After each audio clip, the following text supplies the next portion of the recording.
воплощаться в жизнь. И вот в Могадишо открылась выставка макетов и проектов тех новостроек, которые будут осуществлены советской помощью. Среди первых посетителей члены сомалийского правительства и посол Советского Союза Геннадий Иванович Фомин.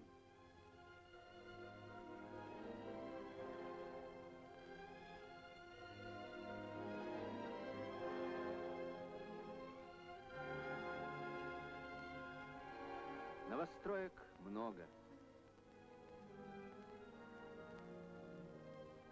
Некоторые из них, как вот этот госпиталь, будут переданы в дар сомалийскому народу безвозмездно.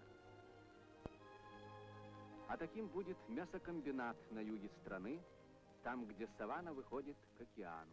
Вот здесь.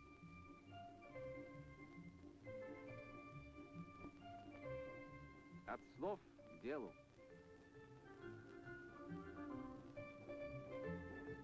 Главный инженер строительства Виктор Степанович Кисленко сюда, к экватору, приехал с Украины.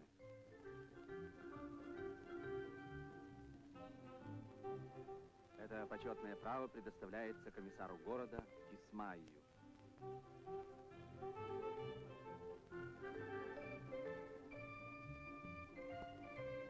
А в другом конце страны, в Могадишо, первый камень молочного завода закладывает министр экономики Ибрагим Фоод.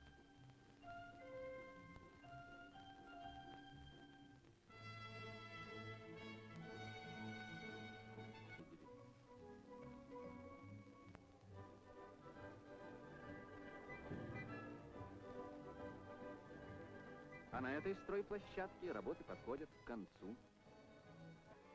Здесь будут издаваться и печататься газеты и журналы Сомалийской республики.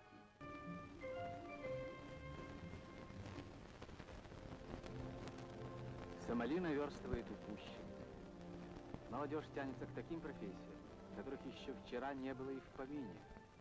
Будущие мореходы. Пока в Сомали нет флота ни торгового, ни рыболовного, никакого.